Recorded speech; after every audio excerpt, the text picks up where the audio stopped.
Mike and Leilana finished practicing their Shakespeare dialogue and sat on the couch to talk. This is such a beautiful view of the Golden Gate Bridge from here, Mike. I agree. I see so many lovers in an embrace beneath the Golden Gate Bridge. I've so often imagined you and I in a love embrace beneath the Golden Gate Bridge.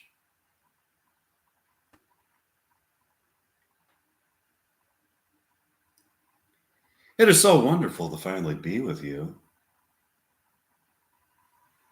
It sure is.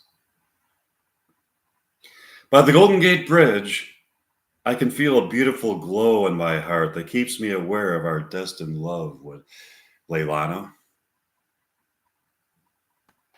Do you want to go to Pancakes by the Bay tomorrow for breakfast? Sure. The morning arrives and Mike and Leilana go to Pancakes by the Bay for breakfast and coffee. They get their usual booth by the window. Let's look out the window to see what kind of body language is going on out there. Yeah. Mike and Leilana look out the window and see a tall man with long hair and sunglasses walk past another man. He shoves a package into the other man's coat pocket. The other man then proceeds to shove the same package into the coat pocket of a woman. The woman then smiles at the man and climbs into a Chevy Corvette, which proceeds to cruise off at high speeds into the San Francisco morning. What was that? I don't know. It kind of looks sinister. I would like to get that in the play. I wonder what was in the package.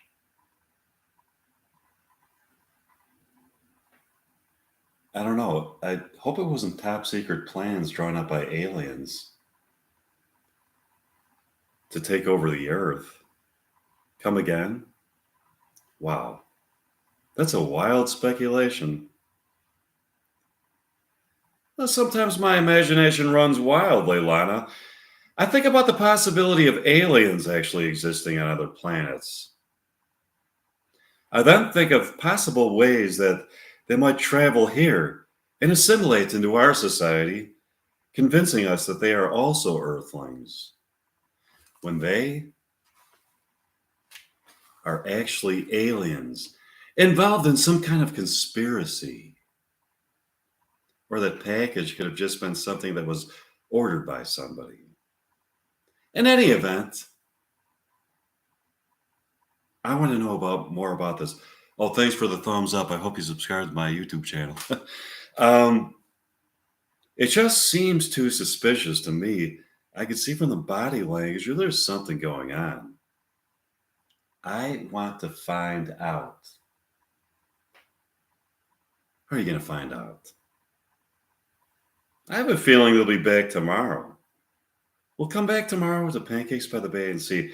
That'd be good. Would you like to go back to your condominium and practice more William Shakespeare dialogue? Yeah. Mike and Leilana went back to Mike's condominium and practice more William Shakespeare dialogue. Mike and Leilana got up the next morning and went to Pancakes by the Bay for breakfast and coffee. They sat at their usual booth by the window. This is so suspicious to me, Leilana. I wonder what's in the package that people keep passing back and forth to each other. Your alien conspiracy theory seems very unlikely to me. I don't agree with you. You never know, Leilana. Somebody that you've known for years. Oh, so I'm trying to find. Okay. So actually, I'm just flipping to the page. I'm looking for where this picks up in my notebook because I got this written in a notebook, and I'm trying to find out where this can. Okay, might actually be an alien who's transmogrified into human form.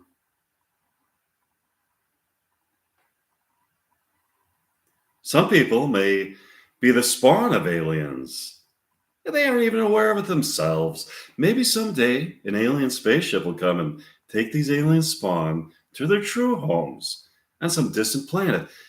Maybe in another galaxy.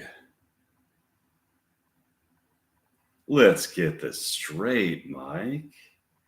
You actually have a theory that some people might actually be alien spawned and that possibly someday an alien spaceship is going to come and take them back to their native planet. That's my point exactly, Leilana. I look at this as a very realistic possibility to be considered. We'll see. Look out the window, Leilana. Do you see the woman pulling up in the Corvette? I see her. Look at that beautiful ass in that satiny dress. That looks more like lingerie than it does a dress that you would wear in public. Are you lusting after her, Mike? Not at all, Leilana. I'm your man. My lust is all for you. I was just noticing how luscious her ass looks in that satiny dress and feeling my penis thicken and grow much harder at the sight of her. We'll talk about that later. You are not to think about other women. Let's just see what she's up to. Look, she's passing off the package to another woman. They're kissing passionately. Wow, they're walking off with a man who looks like her lover. Or she's walking off with a man who looks like her lover. A bisexual woman. That's a turn on. What, are you a porn star? I thought you were a romantic. Believe me, Leilana, I'm a romantic. You sure don't sound like a romantic. I am a romantic, Leilana. All that beautifully romantic stuff you said to me about feeling an inner glow of predestined love beneath the Golden Gate Bridge was so wonderful, Mike. Now, you give me some sleazy talk about your dick getting hard at the sight of a woman in the street. There are weird dichotomies in me, Leilana. As much as my libido is stimulated by the sight of sexy women, I am fully committed to you. I am a romantic. I'll see if that's true in the future. Look now, Leilana, the woman that the package was just passed off to is running off, and a whole bunch of other women are chasing her. I wonder what's going on. I hope we find out soon. Would you like to go back to your condominium and play some more William Shakespeare dialogue? Sure. Mike and Leilana went back to Mike's condominium and practiced some more William Shakespeare dialogue. Here's an excerpt from. Or Mike and Leilana got up the next morning, went to Pancakes by the Bay for breakfast and coffee. They got their usual booth by the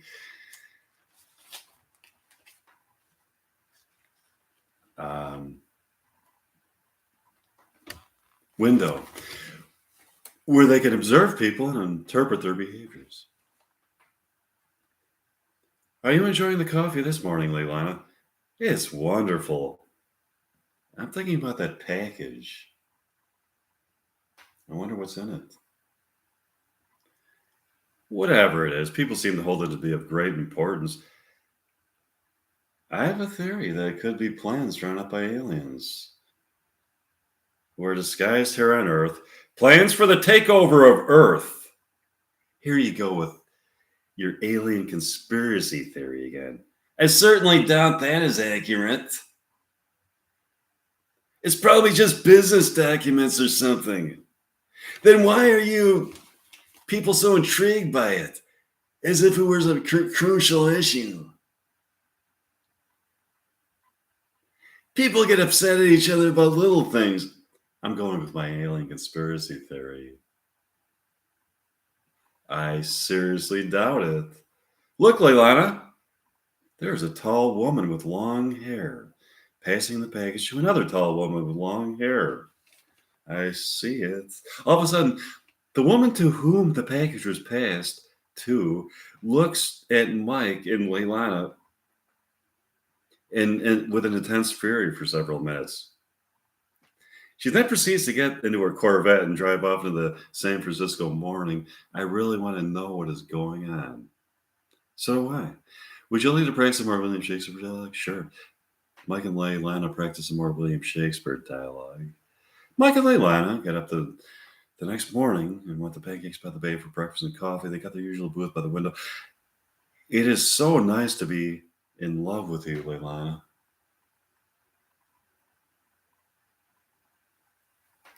Just to be in your presence and behold you is so profoundly arousing to my soul that I feel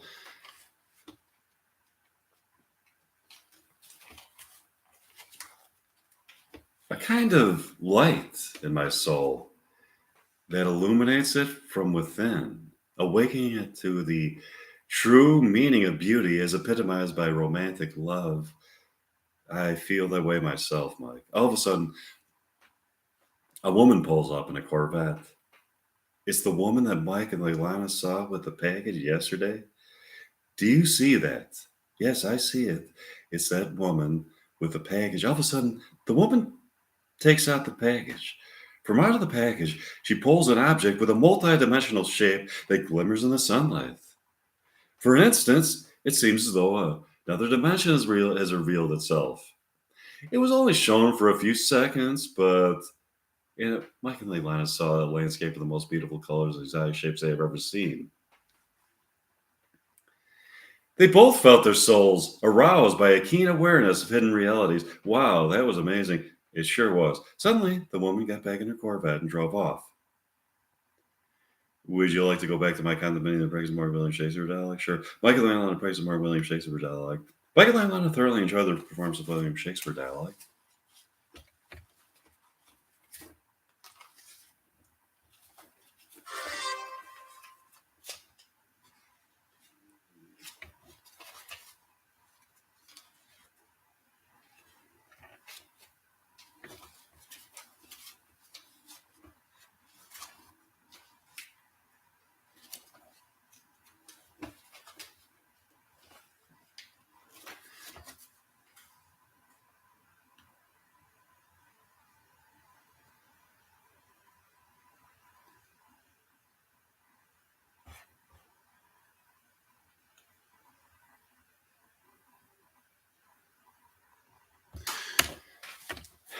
I talked into the evening.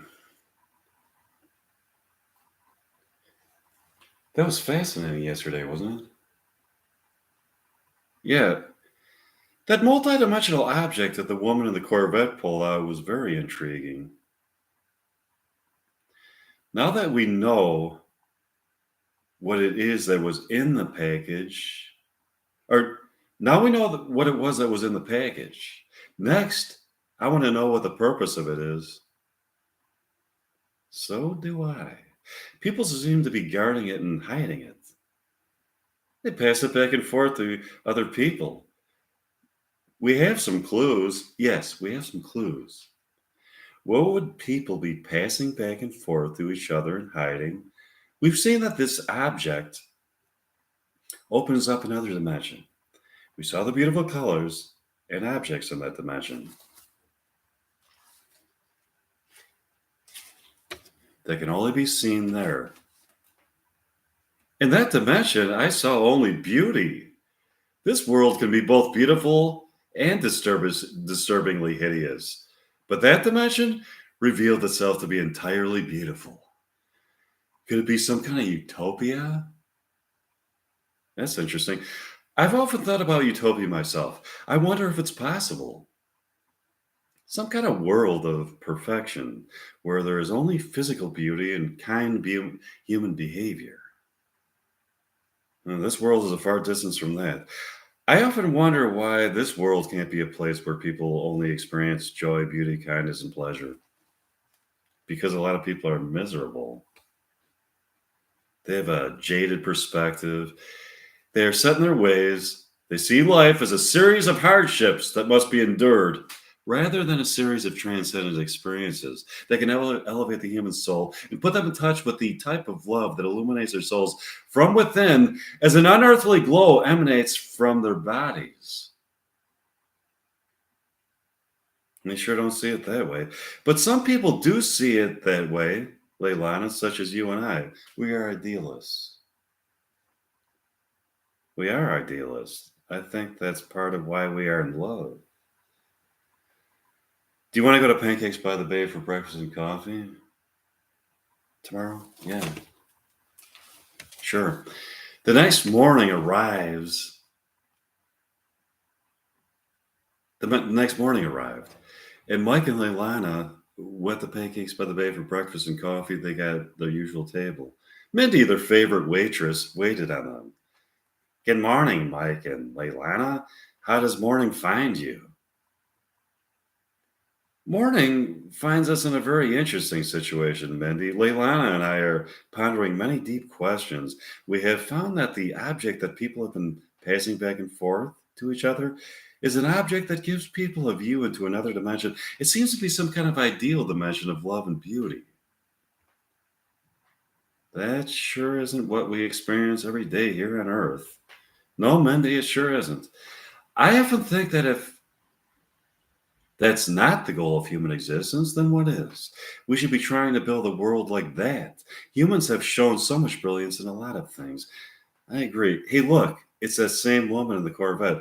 They look out the window and see that woman in the Corvette and get out of the with another package from out of which she pulls another multidimensional object. This object has a gleam of darkness to it, and for an instant they are able to see into a realm of hideous colors they have never seen, grotesque objects that they have never seen, that were being utilized by creatures they have never seen, in the most bizarre fashion, disgusting rituals of sacrifice and sensations of an ugly kind that massage the depths of the dark part of the human psyche. Wow, that was the episode we saw through the other multidimensional objects. We saw into a dimension of depravity, inhabited by denizens of sinful delight. That was truly unusual. There's a certain allure to the dark side.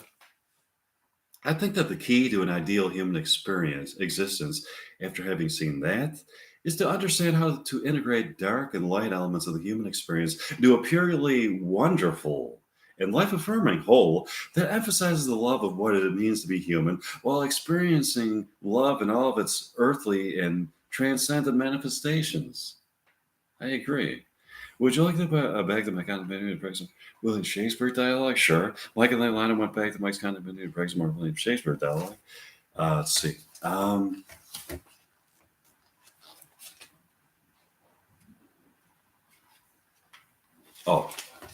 okay. Now I got to get another notebook out.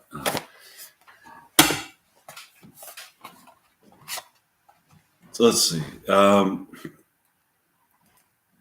What?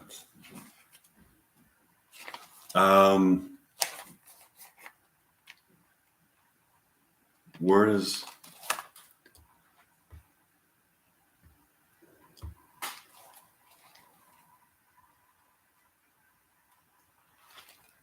Oh, is this where it picks up? Let's see. Reality Bites 2. Okay.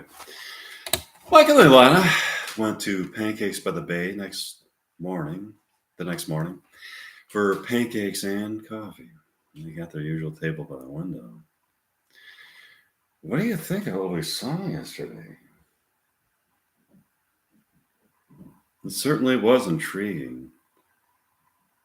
We've now seen a multidimensional object that opens up a realm of beauty and a multidimensional object that opens up a realm of hideousness.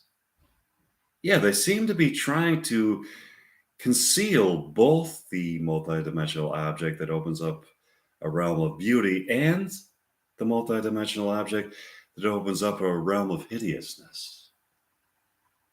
Let's just order breakfast and talk about something else for now. That'd be nice. Penelope, the waitress, takes their order. How can I help you? Let's see. I'll have the Bayside griddle cakes with extra butter and some of your strawberry maple syrup, along with a cup of mountain morning coffee. Coming right up, Mike. What's it going to be for you, Leilana? I'll have the paradise pancakes and a cup of succulent coffee. I'll have that for you people. By the way, Leilana, how is your writing project going for Coffee Lovers Monthly? It's going great. I find that I have an ability to write about coffee in a poetic way that expresses the way coffee is not only um, a beverage that brings an exquisite taste sensation to my mouth, but also connects my soul to the eternal realm of pleasure that transcends this earthly plane of existence. That was beautifully stated. All of a sudden, we look out the window and see the Corvette. The woman in the Corvette pull up again. She gets out of the car. She seems to be holding a new package. This package is also intriguing. From the near distance is heard another woman screaming, "Get her! She's got the package!" The woman gets back into her Corvette and drives off frantically. Wow. I wonder where she went to in her car. I wonder what's in the package. Maybe top secret plans drawn up by aliens interested in taking over planet Earth. I'm sure we'll find out soon. Would you like to go back to my condominium that begs the Mark William Shakespeare Relic? Sure. Mike and Leilani went back to Mike's condominium that begs the Mark William Shakespeare Relic. Here's what I can remember. Now I got to get my William Shakespeare book out. Okay. Um,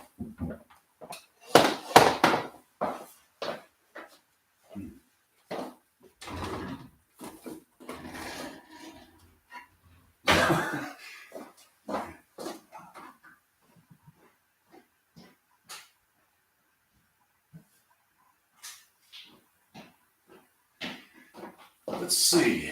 I'm going to do some Romeo and Juliet. Let's see.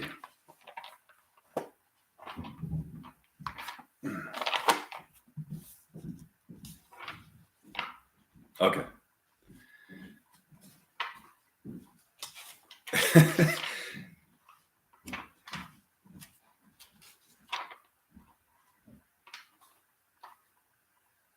Oh.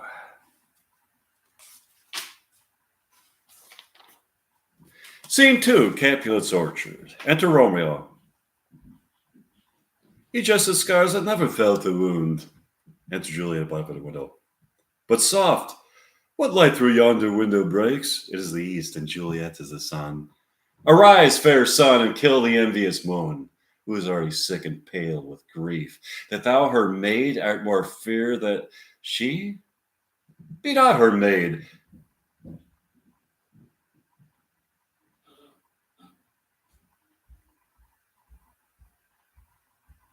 Since she is envious. Her vest of livery is but sick and green, and none but fools do wear it. Cast it off. Oh, it is my lady, oh, it is my love. Oh, that she knew she were. She speaks, yet she says nothing. What of that? Her eye discourses. I will answer it. Two of the fair stars in all the heaven having some business do entreat her eyes till they twinkle, and their spheres till they return. Having some, what if her eyes were there, they in her head? The brightness of her cheek would shame those stars as daylight doth a lamp. Her eyes in heaven would through the airy region stream so bright that birds would sing and think it were not night. See how she leans her cheek upon her hand? Oh, that it were a glove upon that hand, that I might touch that cheek.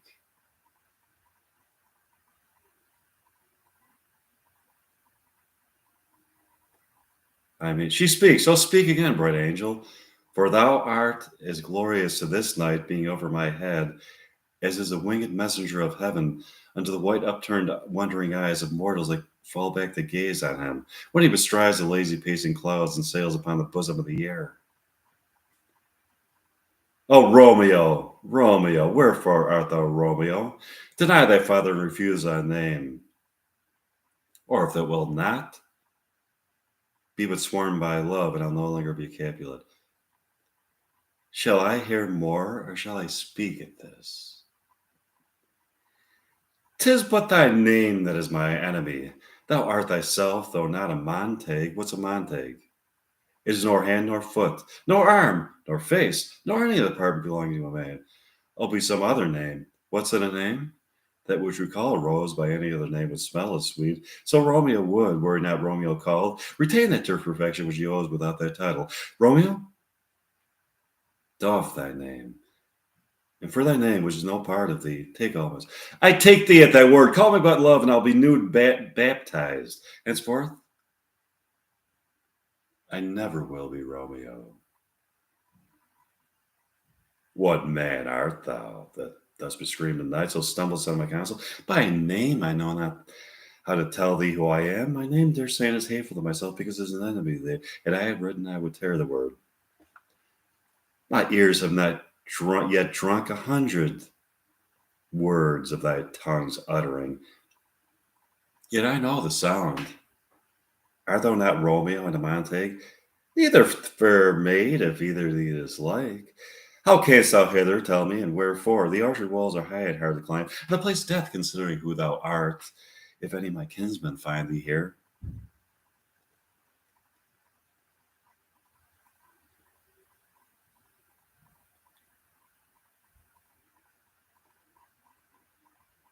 With love's light wings did I overperch these walls, for stony limits cannot hold love out. And what love can do that dares love attempt? Therefore, thy kinsmen are no stop to me.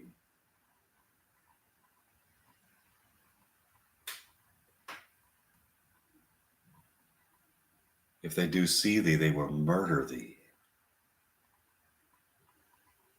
Alack, there lies more peril in thine eye than 20 of their swords. Look thou but sweet, and I am proof against their enmity.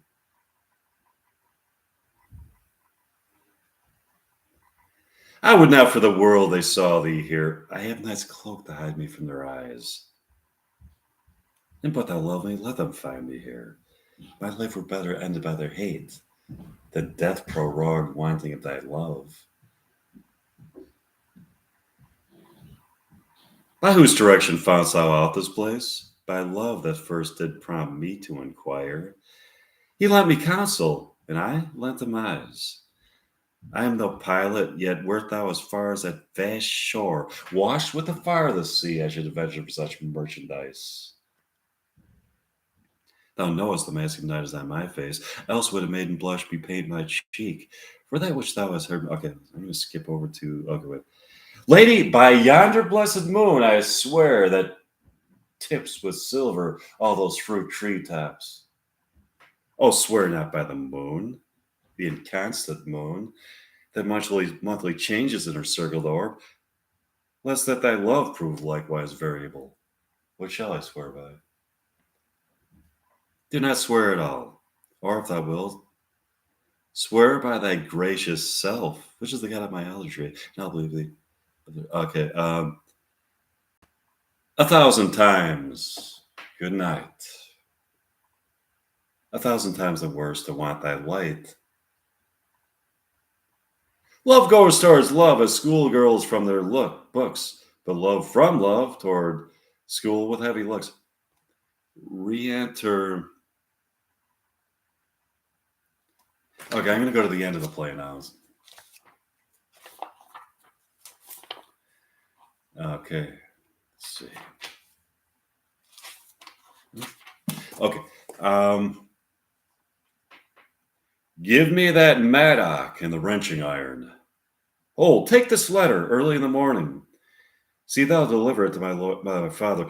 Give me the light upon thy life, I charge thee. Whatever thou hearest or seest, I'm going to skip over to the end. I must indeed, and therefore I came hither. Good gentle youth, tempt not a desperate man. Fly hence and leave me. Think upon these gone. Let them affright thee, I beseech thee. Put not another sin upon my head. By urging me to fury, oh, be gone. By heaven, let's see.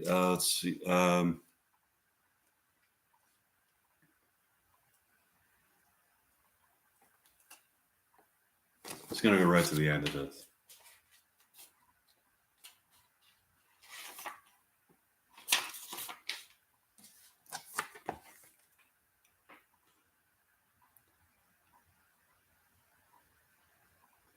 This letter doth make good the friar's words, their course of love, the tidings of her death. And here he writes that he did buy a poison of a poor apothecary, and therewithal came to this vault to die and lie with Juliet. Where be these enemies, Capulet, Montague? See what a scourge is laid upon your hate, that heaven finds means to kill your joys with love, and I, for winking at your discords too, have lost a brace of kinsmen, all are punished. O brother Montague, give me thy hand, this is my daughter's jointure, for no more can I demand. But I can give thee more, for I will raise her statue in pure gold, that whiles Verona by that name is known, there shall no figure at such rate be set as that of true and faithful Juliet. As rich shall Romeo's by his ladies lie, poor sacrifices of our enmity. A glooming peace this morning with it brings, the sun for sorrow will not show his head. Go hence, to have more talk of these sad things. Some shall be pardoned, and some punished. For never was a story of more woe than this of Juliet and her Romeo.